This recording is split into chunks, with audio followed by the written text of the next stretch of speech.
How to know if someone scanned your WhatsApp QR code. Hello everyone, welcome back to our channel. In today's video, we'll guide you through how to easily check if someone has scanned your WhatsApp QR code. So without further ado, let's get started. 1. Open WhatsApp, launch the WhatsApp application on your device. 2. Access the menu, tap the three dots located in the top right corner of the screen. 3. Go to Link Devices, from the drop-down menu, select Link Devices.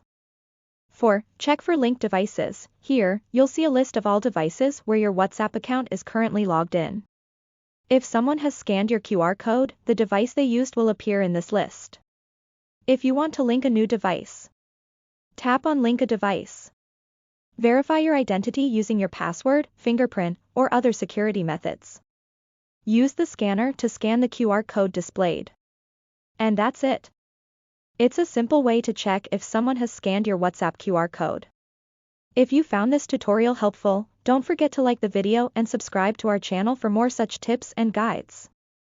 If you have any questions or face any issues, feel free to drop a comment below. Thank you for watching.